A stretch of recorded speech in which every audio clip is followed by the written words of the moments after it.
Okay, here's a demonstration of the regression calculation. Now, the way that my exercises are set up, they're always the same. The first thing you get is a statement of the problem. It's a bit hard to read for me, but I think you'll be able to read it in full screen. There are 12 subjects in an experiment involving numbers of hours of sleep, along with a level of cognition. And to simplify your calculations, what I'm doing in all of my problems is I'm providing you with the relevant pieces of the formula. Look down here, here's the sum of the x's and the sum of the y's and the sum of the xy's and so on. So the only two, well, these are the x values and the y values, the independent variables and the dependent variables. That's what we're interested in. The first part of your exercise involves plotting these, and I've done it beforehand just to save us a little bit of time. But here's a sketch, and you can see here at the bottom this is number of hours of sleep, and over here is cognition scores, and here's a line that I've struck. It suggests that there is an increase, except maybe down here at the low end, where you could almost say that between like 5 and 7 or so hours of sleep, there's not a lot of difference in cognition. It's generally at the low end. However, when you get more sleep, it gets better. But I'm no scientist here, so I can't tell you that that's true. All I can tell you is that's what the data appear to show.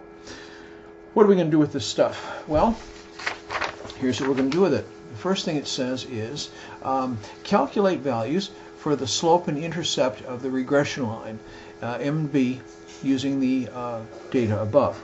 From class, you already know that M and B are the slope and the y-intercept of the regression line. You also know that the line is uniquely determined by these values. And you also should be aware that the formula for the slope is n sum x y minus sum x sum y divided by n sum x squared minus quantity sum x squared. In the case of our problem, what we have is we have got 12 subjects, and the sum of x and y, the sum of the product of x and y is 9360.4 minus sum x, which is 95.1, times sum y, which is 1149, divided by 12 sum x squared. Sum x squared is 773.9 minus sum x, which is 95.1 quantity squared. All right, I'm going to do this with the calculator because some students have trouble figuring out exactly how to enter data. The thing that you got to remember is that your calculator knows, please excuse my dear Aunt Sally.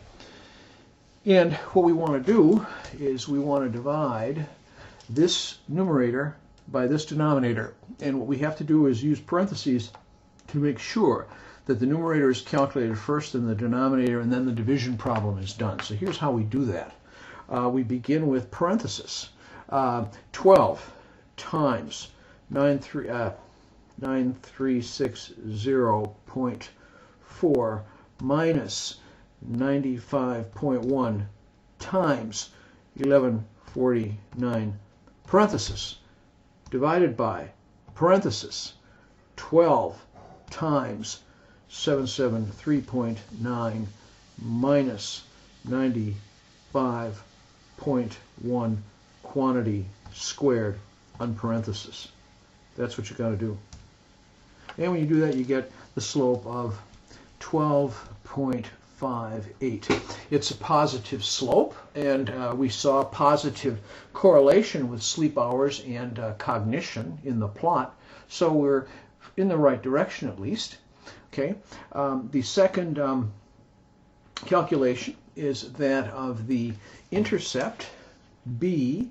The formula is y bar minus mx bar. Those are the averages of the y's and the x's.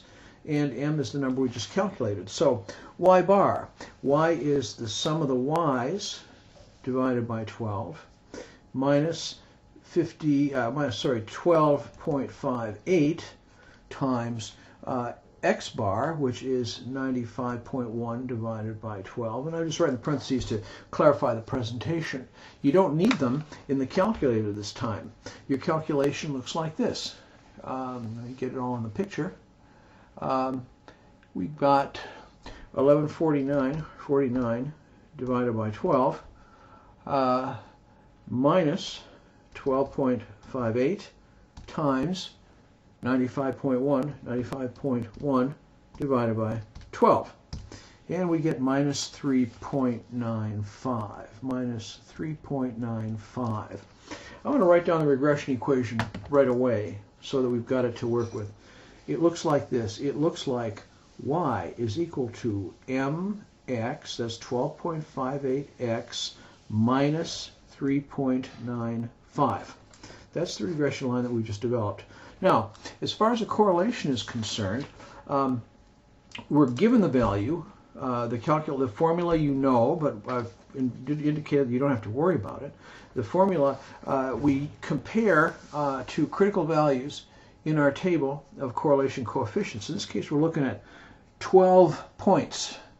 And I've told you before that we'll use this alpha equal 0.05. We won't talk about much of that, but what we can see here is that the critical value is 0.576. So this critical value is 0.576. We have 802, so we do have correlation, which says that we can use this model to estimate values for the cognition score that you're going to get with a particular number of hours of sleep. So we're asked down here to calculate for 7 hours of sleep. Well, y is going to be 12.58 times 7 minus 3.95. Again, we don't need any fancy stuff in the calculator. All we have to do is just do it. 12.58 times 7 minus 3.95. And we get 84.11. Now, I like to check my results and see whether, in fact, we've done a good job here. And if we go back and look at the plot,